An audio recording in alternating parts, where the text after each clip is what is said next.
ratio of fuel consumed versus output that makes these attractive. I think Chuck has a question. Yeah, and I might kind of ping pong on a couple different things here. I was just writing some notes. I'm one of these people that is aware of my general environment that I live in and work in. And surprisingly, I think a lot of people aren't. You know, they go from point A to point B and they really aren't too observant. But what are some of the value added things that your company and plants do going above and beyond what are the baseline things that are required, you know, through all the regulations I know you guys have to follow and stuff, to be good neighbors? Thank you. It's a number of things. First of all, I would say it starts with the attitude of the company. And Tenaska and Tenaska's chairman have long insisted that whenever we come into a community, we work very hard at being a good neighbor. I think it starts with the early question about how do we hire. So we hire from the local area, and we place a great deal of emphasis on that. Once the plant is under construction, it creates a number of jobs. In this case, we've suggested it's 300, and that's a conservative number. It would probably be a number perhaps, depending on how things come about, as much as twice that during the 2-year construction period.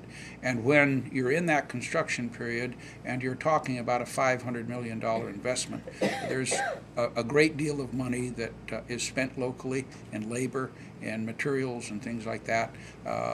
The county itself and the township see tax value coming back. Motels are normally quite full, restaurants are full, and so there's kind of almost this bloom of cash. And we always suggest to folks that's a good time to fix the infrastructure, sewer systems, water supply system, streets, roads, intersections, and stuff like that.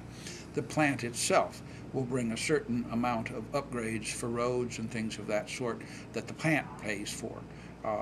And become part of the capitalization cost that derive to the community. And I think comes back to the question earlier about property values and so on.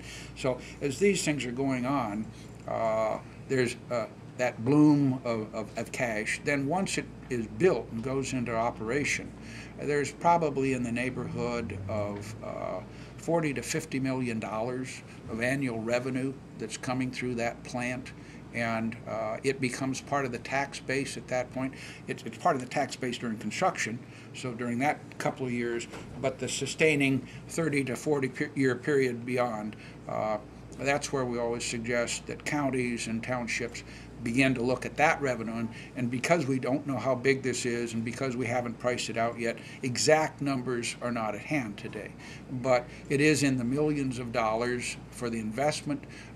It will add substantially to the tax base in millions of dollars, and when that's assessed, the flow then that comes to the community is the long-term jobs. The other aspect is that because the plant operation is highly automated, we end up with 25 to 30 employees who are members of the community.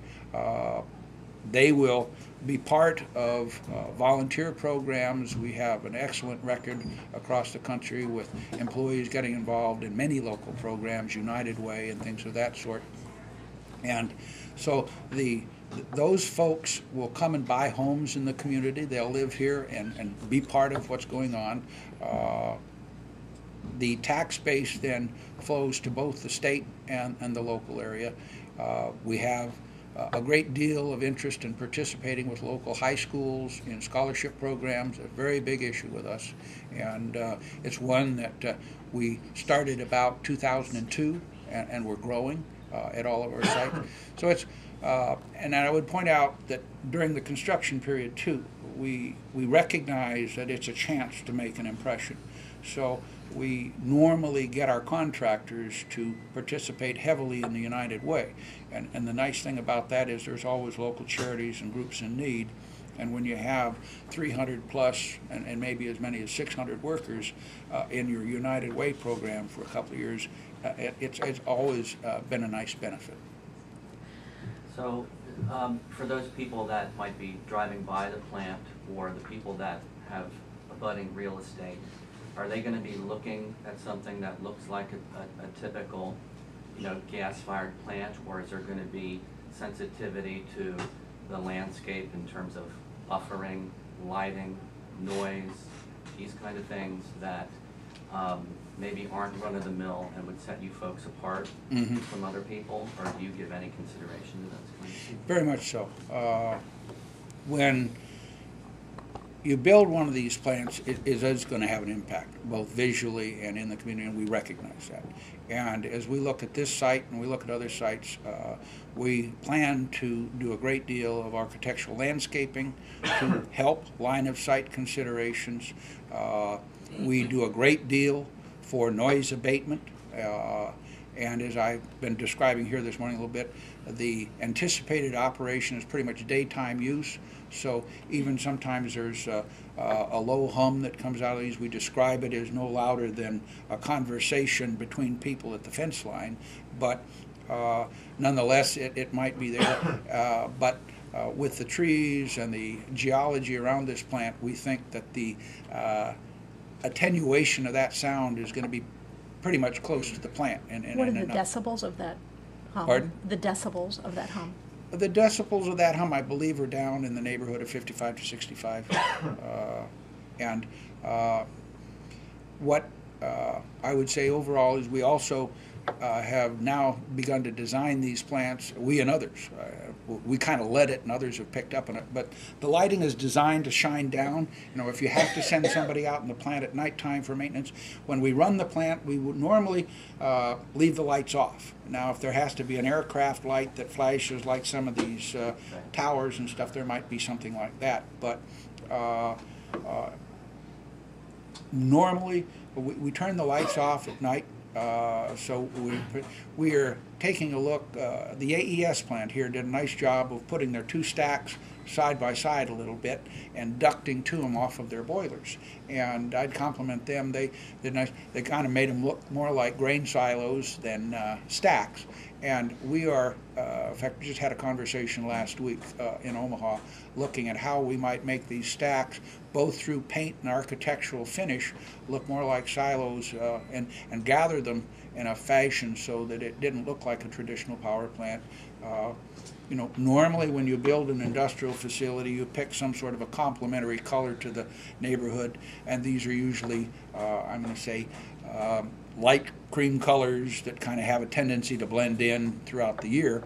And in this case, we said, you know, before we're all through, and it would be part of the discussions we would have locally, you know, have we ever considered, you know, painting one of these? The building itself that will go over the gas turbines and steam turbine and enclose most of the pipe racks and stuff like that, different than what you see down here at the existing plant.